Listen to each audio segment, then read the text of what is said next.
E agora, todos os dias que a gente fica falando aí sobre essa questão no Brasil, que é a questão da dengue, e aí a gente vai falar sobre outra questão que também é importante, porque nós já ultrapassamos 1 milhão de pessoas doentes. Por isso é importante a vacinação e os cuidados que devem ser tomados em relação a locais com água parada.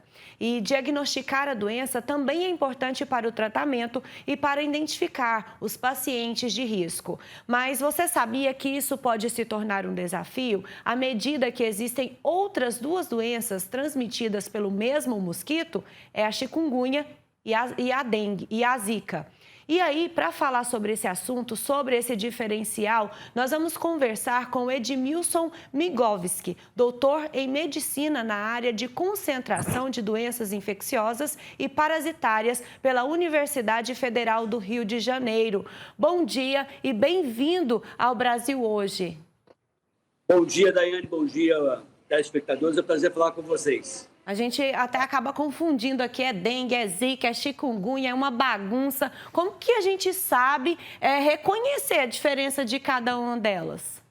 Pois é, não é dengue, zika, chikungunya, agora oropus também, que tem tido casos na região amazônica, Amapá, Rondônia, Roraima, teve casos também em Goiás, Tocantins. Então, assim, a gente tem um monte de mosquito, um monte de vírus circulando e realmente, Daiane, para você ter certeza diagnóstica, saber se é uma coisa ou outra, muitas vezes se faz necessário lançar mão de exames complementares, a pesquisa do próprio vírus ou a sorologia, que é a pesquisa de anticorpos, que tende a ser um pouco mais tardia. Então, muitas vezes, você aborda o paciente e dá um diagnóstico retrospectivo, que é isso. Por exemplo, eu olhei o paciente, achei pela clínica que era chikungunya, e aí depois a permanência das dores articulares, do inchaço das juntas, me fez repensar o diagnóstico e falar, eu acho que eu errei, isso devia ser chikungunya. E aí, quando você não tem exames complementares, se torna mais difícil. Por isso que é fundamental, tendo em vista que o pano de fundo da zika, chikungunya e dengue é o Aedes aegypti, é combater o vetor, né?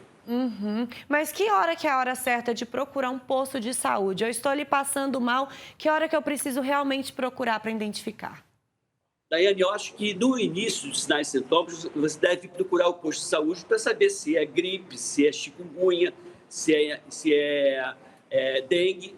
Agora, tem um momento que, digamos que você resolveu ficar em casa, você estava com febre baixa, ficou bem, está evoluindo bem. Ok. No caso da dengue, lá para o 6º dia de iniciar os sinais e sintomas, a febre tende a cair e é o momento que pode surgir as complicações. Então, assim, se você não quiser ir no posto de saúde antes, com um quadro de febre branda, com estado geral bom, tem um momento que eu digo para você, você tem que ir. É quando você estava com um quadro de dengue, houve uma melhora da febre e surgiu dor abdominal muito intensa, vômitos, sangramento, qualquer que seja ele, por exemplo, gengival, nariz, ou no caso da mulher, um fluxo menstrual aumentado, ou queda da pressão arterial. Se você não tiver aparelho de pressão em casa, que seria o ideal, alguns sinais e sintomas, como por exemplo, tonteira, você se levantou com aquele teto negro, suando frio, pulso fino, o enchimento capilar, que é essa coisinha que deixa a mão cor-de-rosa, se começar a ficar lentificado, branquinho, isso sugere que você esteja com uma baixa, com a circulação sendo comprometida, e é muito importante buscar o atendimento médico, porque dengue tem essa característica. Pode agravar de uma forma muito abrupta, de uma hora para outra, mas quando você intervém e medica, a tendência é você tirar o paciente desse momento crítico. Então, as pessoas vêm morrendo por falta de orientação, de não saber o momento exato de buscar um atendimento médico de imediato, caso surjam sinais e sintomas. Dor abdominal, vômitos, sangramento e queda da pressão arterial. O senhor falou aí sobre a questão da sorologia. Como os médicos detectam o que é a zika e o que é a chikungunya? Tem exame específico? Excelente pergunta. Na verdade, no início, você tem sinais e sintomas, o vírus está circulando em você. Se o vírus circula em você, você não tem ainda o anticorpo. Então, a sorologia, que é o anticorpo, não se aplica. Nesse momento inicial dos sinais e sintomas, até os primeiros 6 dias de iniciados os sinais e sintomas, o que você vai pesquisar, isso é um erro muito frequente, a pessoa diz assim, eu fiz o teste rápido. O teste é rápido porque que o resultado sai rápido, mas não é rápido no sentido de ser precoce.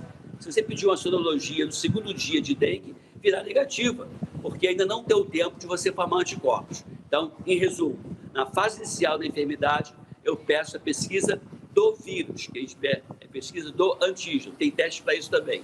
Depois do 6º, 7º dia, eu vou pedir a sorologia, que é a pesquisa dos anticorpos. Eu queria que o senhor falasse sobre as sequelas da chikungunya e da zika. Lembrando que a zika tem a questão das gestantes, né? Pois é, no caso do chikungunya, estima-se que 5 a 10% dos pacientes que desenvolvem chikungunya pode manter uma erosão permanente das juntas, das cartilagens das articulações. Então, pode dar uma dor crônica, edema, inchaço e vermelhidão crônico. Então, às vezes, demora 6 meses, 1 ano, e pode ficar essa sequela articular do resto da vida, infelizmente. Por isso que é importante buscar atendimento médico e manter o repouso, porque a demanda dessas juntas, num caso muito a curto prazo, por exemplo, eu sou um eletricista, trabalho com alicate, apertando fio. Essa minha retomada da minha atividade física pode fazer com que eu fique com dor nas juntas da mão, vai prejudicar meu trabalho. Uma manicure, mesma coisa, que fica fazendo força. Então, o ideal é que você dê aí um descanso nas articulações mais demandadas, por umas 3 semanas, e aí você volte. No caso da zika, o problema principal recai na questão da mulher grávida suscetível, já que esse vírus tem um tropismo, tem uma atração do sistema nervoso central e pode causar sequelas irreversíveis, um quadro muito triste nessas crianças que forem atacadas ainda dentro da barriga da sua mãe.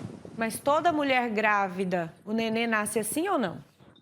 Não, depende muito do momento que esse vírus acometeu. É claro que quanto mais precoce, mais no início, ainda que o bebê está sendo formado na barriga, eu tenho sequela maior. Se for uma infecção prestes o bebê nascer, é pouco provável que dê algum problema. Aí, nesse caso, o vilão maior acaba sendo a dengue, que quando acomete a mãe no finalzinho da gestação, esse vírus pode passar para o bebê e aí o bebê tem um quadro de maior gravidade, mas o quadro clínico, não uma deformação ou uma malformação clínica, anatômica, entendeu, Daiane? Por que ainda há dificuldade na questão de desvendar essa doença, descobrir que é essa doença? Algumas pessoas, inclusive, é uma virose, é isso. Por que ainda existe essa dificuldade?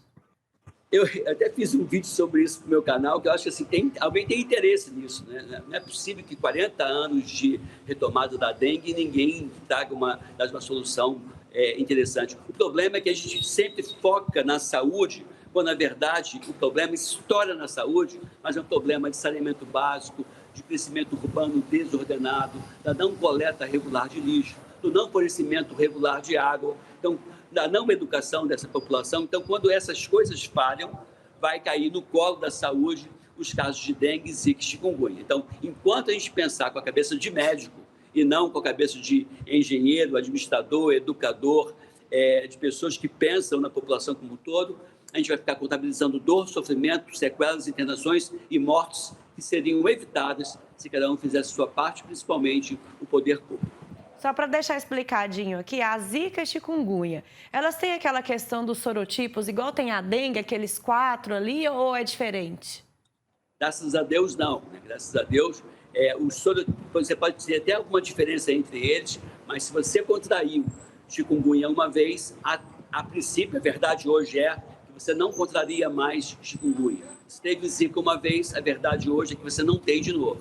No caso da dengue, tem 4 vírus circulando no nosso país, então você poderia, em tese, ter 4 vezes. Mas nada impede, tendo em vista que são vírus que podem cometer outros animais, de sofrer alguma mutação. A nossa sorte é que, por enquanto, as alterações que o chikungunya ou o zika tiveram não foram suficientes para caracterizar esses vírus como um novo aspecto sorológico. Então, é uma vez dengue, uma vez zika, 4 vezes dengue, uma vez chikungunya e uma vez zika. Olha só, então o importante é a gente também cuidar, limpar o quintal, limpar tudo, não deixar a água acumular, porque aí a gente evita esse tipo de doença. Muito obrigada pela participação do senhor e fica o meu convite para o senhor voltar aqui no Brasil Hoje. É um prazer, Daí. Fica com Deus. Boa sorte para vocês. Com Deus também.